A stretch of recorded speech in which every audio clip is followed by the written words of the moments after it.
Hey guys, welcome to Reddit Brew. You know the drill. We're back at it again with the r/entitledpeople Reddit stories. So let's just jump into it, shall we?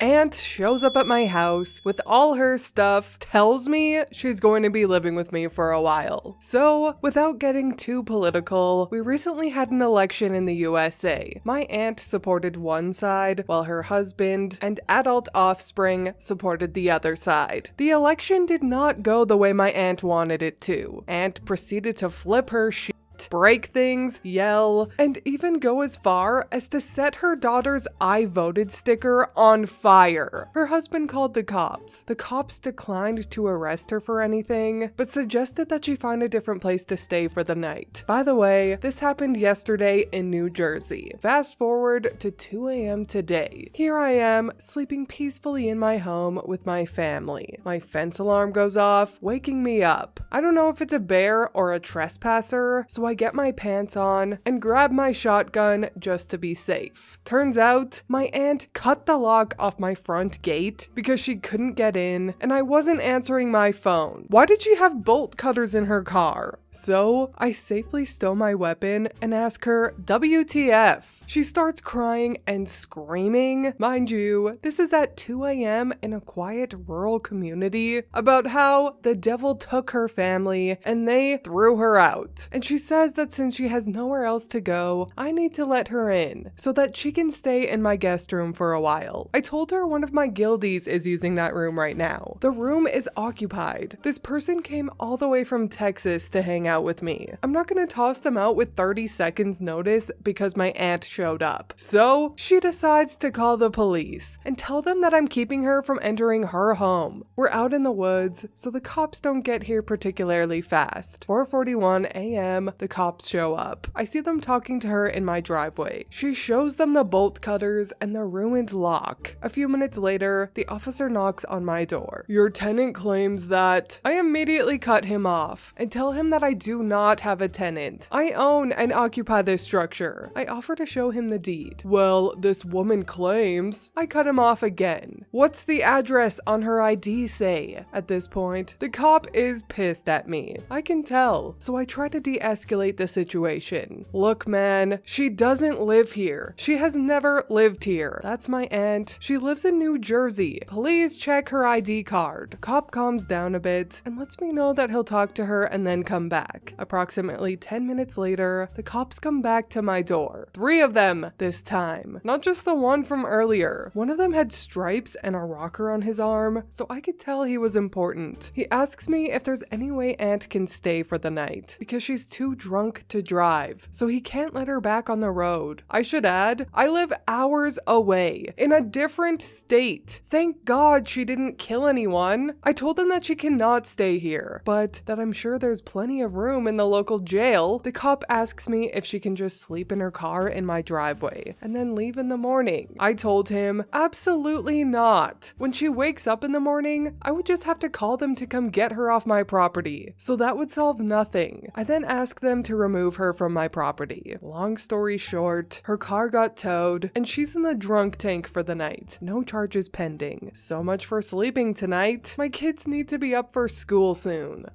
Bruh. Never mind the aunt who's an absolute nutcase that should definitely be going to jail. I think the most infuriating part of this story was the police. Older white lady in a rural community has been driving around drunk, causing property damage, and making false claims to the cops? Better send her back to her car on the property she trespassed on to sleep it off while the cops leave. Like, what? How completely and utterly useless are these officers? I am flabbergasted. If I were LP, I would be trying to get some justice here by charging my aunt with trespassing and destruction of property. Great googly moogly. Sorry guys, that story was infuriating. So let's read a good old revenge story to lighten the mood.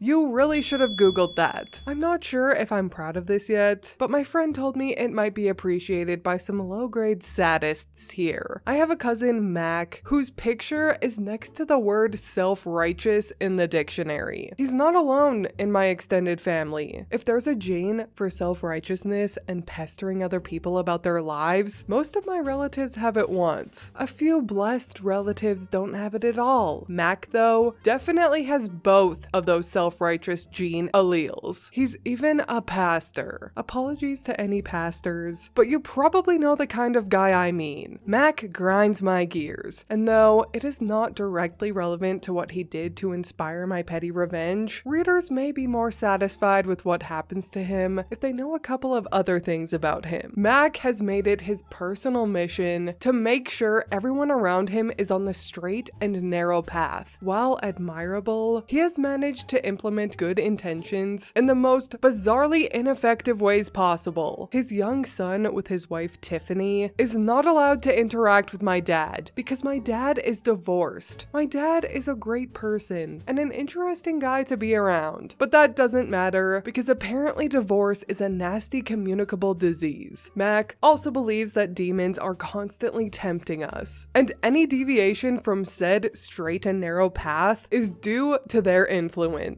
Now, this by itself is alright. We all have our weird beliefs, but he did try to exorcise my other cousin once. Her demon had apparently gotten her to smoke a big fat joint, and as such, she was completely unprepared for the experience. There was screaming and tears. One last thing, Mac and Tiffany, despite their good traits, which will remain unmentioned, are very judgmental and pushy. They have a stringent idea of how one should live, and if you deviate from it, prepare for an annoying and self-righteous lecture, a few Bible verses, and possibly an exorcism. It's better than hell, they would say. Not so, I reply. Here's the good part. I don't see Mac and Tiffany very often, but this summer, I happened to visit my grandparents while they were in town. I had forgotten what they can be like until we sat down to catch up. They asked me about grad school and my boyfriend of 6 years. My answers seemed to confuse them in some way. It quickly became apparent that they were leading the conversation in a particular direction. First, they wanted to know why we weren't married and if we were living together. In sin, presumably, I parried. They asked why I was in grad school. It was going to take so long, and there are enough scientists anyway. Why not just marry and settle down now? I evaded. They asked me when I was planning to have children. Sensing danger, I changed the subject immediately. You see, I'm one of these oddballs who isn't interested in having children. To each their own, I say, but not for me. As you might imagine though, I was not about to tell them that without a fight. They gave me one. Read their comments in a high, whiny voice with a hint of confusion. You have to get started soon. You know your eggs start dying when you're like 25. It's so sad when a young woman doesn't have children. She doesn't know what she's missing. God told us to go forth and multiply. You know it's your duty to him, don't you? Their words had some sort of effect on me. I'm not sure what it was, but I momentarily lost my senses. I figured they would keep pestering me until they got a response, and I might as well just say it and be done with them. So I took the plunge and told them I would rather do other things with my life than have a baby. I regretted it immediately and had the impression of staring at a shocked and angry bull who was convinced I had just bitten it on the behind. My cousin actually yelled at me that I'm a selfish, short-sighted person who doesn't know what it means to be a woman and will die alone. God is disappointed in me. I'm a waste of a human because what's the point of life without children? I will never know love. I'd better change my mind. Arguments ensued. A wild ant chimed in to tell me the same things, and I don't remember exactly how it ended, but as you might imagine, I was miffed. A couple of days later, I think I've forgotten the whole thing. After all, that's just how Mac is, and it isn't personal. But I have omitted one important detail so far. Tiffany was pregnant with their second child. A discussion of potential baby names arose, and I saw an opportunity. An opportunity hinging on the basic assumption that while these people may be annoyingly self-righteous, they are not complete idiots. Though maddeningly pushy, I had no reason to suspect that they were particularly stupid. Spoiler alert, I may have been wrong. Anyway, baby names were being discussed. Various relatives made suggestions. They say they liked old-sounding biblical names, which makes sense, because kid number 1 already has a bit of a weird one. I'm not even sure what made me think of it, but I told them I had always liked the name Nephron, which is the name of an ancient Roman emperor who is known for his piety and for helping bring Christianity to Rome in the early days. I half expected one of my aunts or maybe my dad to call me on my bullshit, because they're all Christians, and some of them even know a bit about early Christian history. But nobody did. Mac asked me how to spell it and where I knew about it from. The first thing that popped into my mind was a book on early Christianity that I read in undergrad, which earned me a funny look from my dad, the only one in the room who knows I'm not religious. But he said nothing. Eventually, Mac and Tiffany thanked me for my suggestion, and the discussion moved on. I figured if they were at all interested in naming their kid Nephron, they would look it up, figure out I was fucking with them, and either laugh it off or get mad, but pick another name. Fast forward to a couple of weeks ago. I just got an email they sent around to everyone announcing the birth. They are overjoyed, apparently, to welcome Abraham Nephron Jackson into the world. They had not Googled it. They had not done basic research on this name that they were giving their child. Maybe Mac thinks the internet is a tool of Satan? Nephron is not the name of a Roman emperor. It's actually the functional unit of a kidney, suggested in a light rage by someone who was annoyed at Mac for his pushiness. Nephrons filter urine, and this kid and his parents are stuck with that for life. To anyone thinking I should feel bad, I do. A bit. Not enough to tell anyone though.